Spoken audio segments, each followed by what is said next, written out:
Halo guys, assalamualaikum warahmatullahi wabarakatuh. Salam sehat, salam sejahtera untuk kita semua kawan-kawan. Berjumpa lagi bersama saya Sonjet di sini. Bro, kita akan sedikit berbagi informasi berdasarkan kebiasaan penyetingan ala Sonjet ya. Dan tidak jarang dari beberapa pertanyaan-pertanyaan yang sering menanyakan, "Bang, suara ini, suara itu, dan suara ini arah jam berapa, arah volume, arah jam berapa?"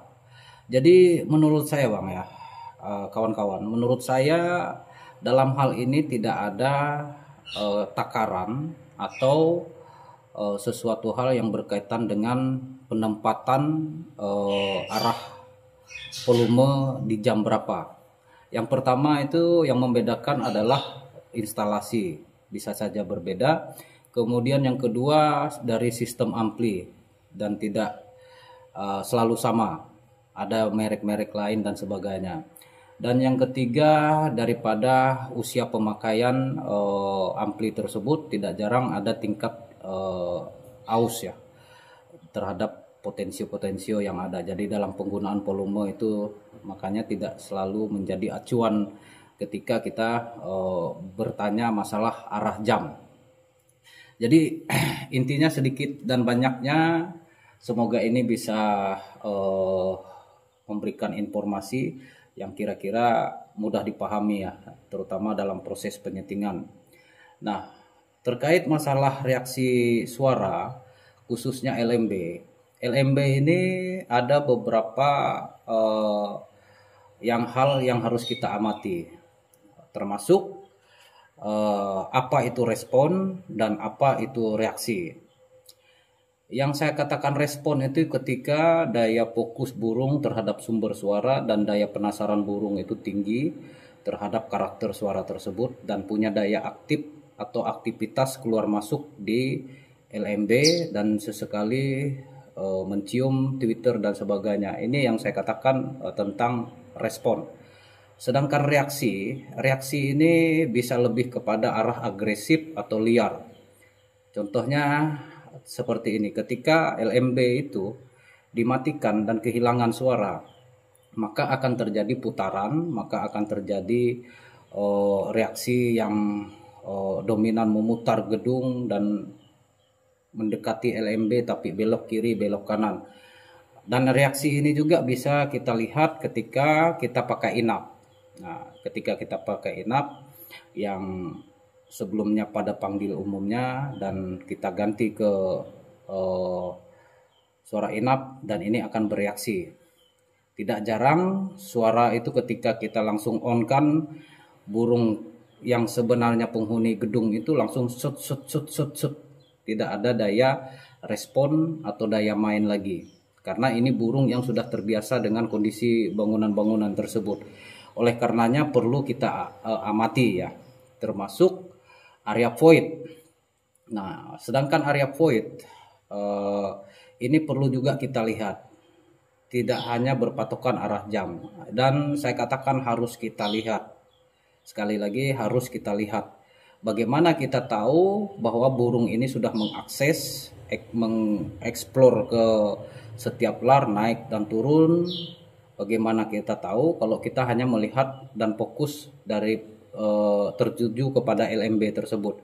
Bisa saja burung punya daya aktif LMB karena daya cover tarik kurang mengcover suara yang di menara atau di LMB, jaraknya mungkin terlalu jauh.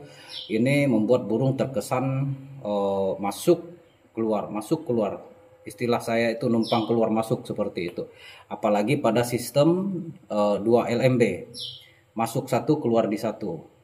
Bisa saja hal ini juga terjadi karena terlalu over tinggi penggunaan sistem tarik tersebut. Nah, kira-kira begitu ya kawan-kawan ya.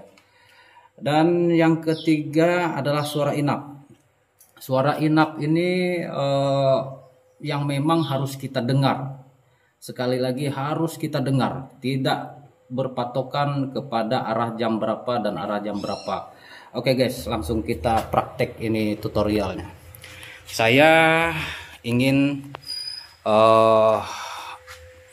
ini ya, di sini kita pakai 3 suara, dan saya pakai label gratisan ini kawan-kawan ya. Di sini panggil, di sini tarik, dan di sini inap ya. Panggil dan tarik ini saya gunakan, panggil dan tarik ini saya gunakan tarik pancawarna. Masing-masing player volume. Yang berbeda ini hanya kita on kan.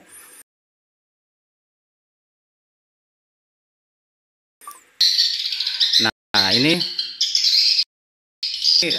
suara tarik ya. Lalu bagaimana kita bisa melihat atau menyesuaikan? Dan tidak jarang dalam proses penyetingan ini bisa kita mulai dari LMB dulu Bang ya. Bisa kita mulai dari LMB dulu, melihat daya respon burung, aktif burung, keluar masuk keluar masuk di LMB. Kemudian kita bisa setting tariknya. Nah, tariknya ini nanti ketika kita sudah menghidupkan inap. Nah, dan ini kita pakai inap BR24 ya. BR24, dan ini saya hidupkannya. Dan yang saya katakan harus kita dengar itu seperti ini ya. Nah, kalau kita berpatokan pada arah jam, seandainya arah 7:30. Ini kalau berdasarkan kebiasaan saya kawan-kawan ya. Berdasarkan kebiasaan saya kecil ini, masih kecil. Ketika suara tarik nanti hidup masih kecil. Tidak jarang inap itu saya suka dengan inap yang nyaring ya. Tidak jarang, kadang sampai jam arah, kalau kita lihat arah jam tuh sampai jam 8 atau mendekati 8:30. Dan kalau pendengaran saya itu kawan-kawan, seperti ini. Pendengaran saya itu seperti ini ya. Menurut saya cocok berdasarkan kebiasaan saya, dan saya lebih suka suara inap itu nyaring tapi bukan bising. Bukan bising. Nanti kita akan sesuaikan kembali setelah kita naikkan tariknya ya. Dasar awal tarik ini kita harus mengikuti panggil ya. Nanti yang secara pengamatan reaksi burung di point seperti apa, perlahan-lahan kita akan turunkan. Nah, ini kita samakan dulu dengan panggil. Kurang lebih seperti ini ya. Dan dalam proses penyetingan ini kita kasih waktu yang cukup kawan-kawan ya. Termasuk kita melihati daya respon burung. Kebetulan belum ada burungnya ya. Ini masih jam 3 lewat seperti itu ya. Nanti agak sore-sore. Ada 1, 2. Itu setelah kita melihat burung itu ada aktif keluar masuk LMB seperti itu, kita harus melihat juga di area point ini seperti ini kawan-kawannya. Harus dilihat. Bagaimana kawan-kawan mau tahu kalau burung yang ada itu seandainya mengakses kalau tidak dilihat seperti ini. Jadi proses penyetingan itu selain suara inap yang memang harus kita dengar, untuk melihat daya respon burung di LMB dan di area point itu harus kita lihat. Kira-kira begitu ya pemahamannya kawan-kawan ya. Nah, ini bisa juga diturunkan sedikit volume inapnya ya. Ketika tariknya sesama dengan LM, seperti itu kira-kira.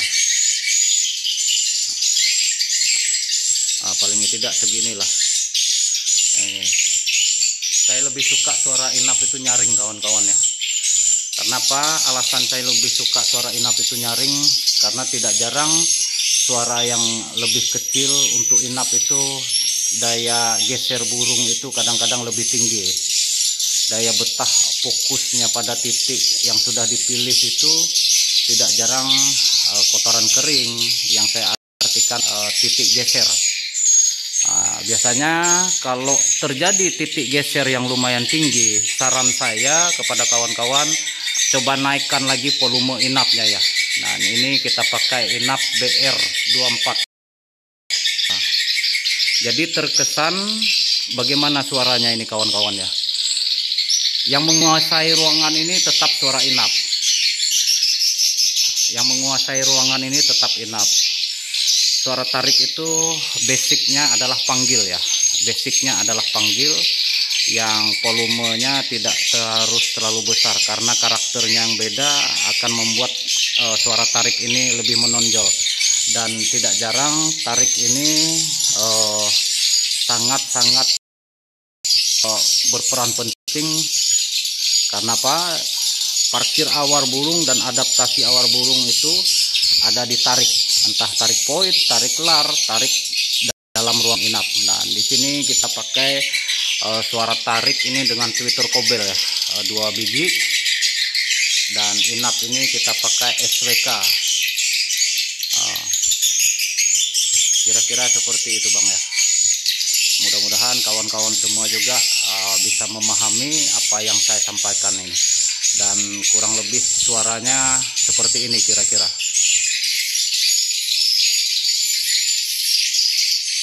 Dan mudah-mudahan burungnya cepat main ya. Kita bisa lebih melihat lagi seperti itu. Tapi ini masih panas ya, masih panas, belum ada burungnya kawan-kawan ya. Mohon maaf. Dan kita lebih kepada proses tutorial ya. Mudah-mudahan bisa dipahami. Dan ini pendengarannya.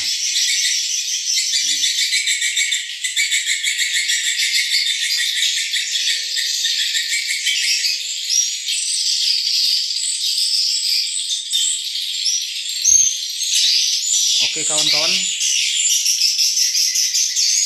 saya coba matikan dulu ya biar kita ngobrolnya lebih enak. Jadi itu sedikit informasi kawan-kawan ya. Dan di sini kebetulan saya menggunakan pancawarna untuk panggil dan tarik itu pancawarna, namun masing-masing player, masing-masing volume dan masing-masing jalur. Lalu bagaimana dengan sistem tariknya Bang? Kebiasaan tarik saya itu Bang 1 volume ya. Kalau bangunan sejenis ukuran 6 kali 10 bahkan 8 kali 12 saya masih menggunakan 1 volume karena kebutuhan kebutuhan arusnya tidak terlalu besar, konsumsi dayanya tidak terlalu besar, makanya saya masih berani 1 jalur 1 volume 1 suara.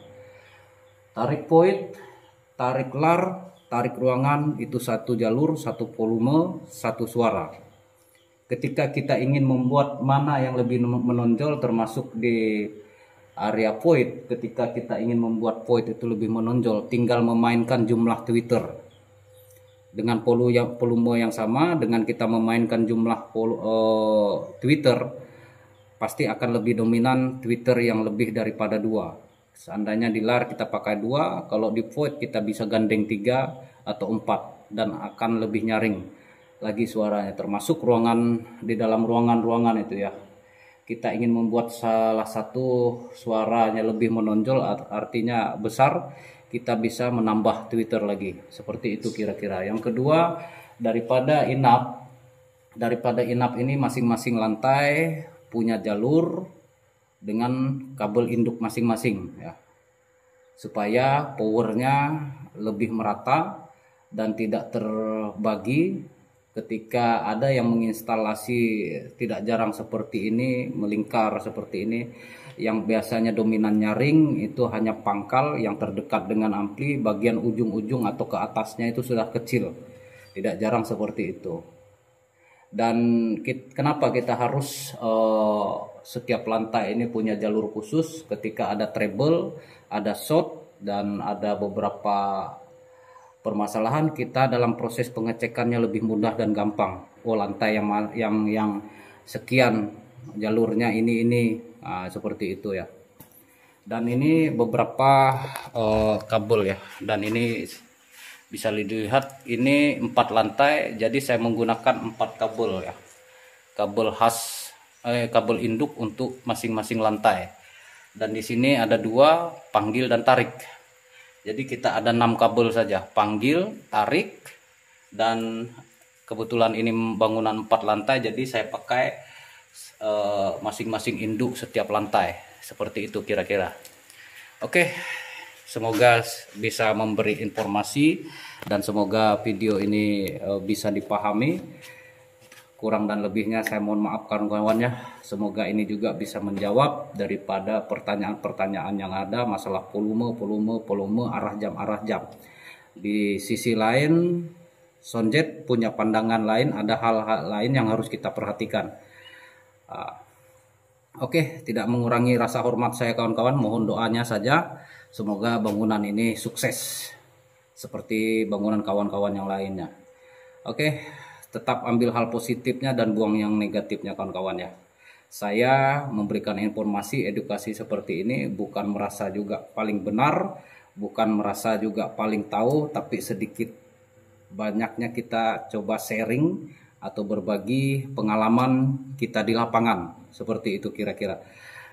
Tindakan dan proses kerja di lapangan itu mungkin tidak semua orang bisa membagikan, tapi di sini bersama Sonjet insya Allah kita berbagi ala kadarnya. Mudah-mudahan apa yang saya sampaikan ini bisa dipahami, dan dalam prosesnya di bangunan kawan-kawan maupun di bangunan binaannya, yang kita harapkan itu semuanya berkembang dan berproses layaknya budidaya walet. Oke, tidak mengurangi rasa hormat saya, sekali lagi terima kasih, dan mudah-mudahan video ini bisa membantu dan bermanfaat. Dan saya akhiri, assalamualaikum warahmatullahi wabarakatuh, dan salam Sonjet.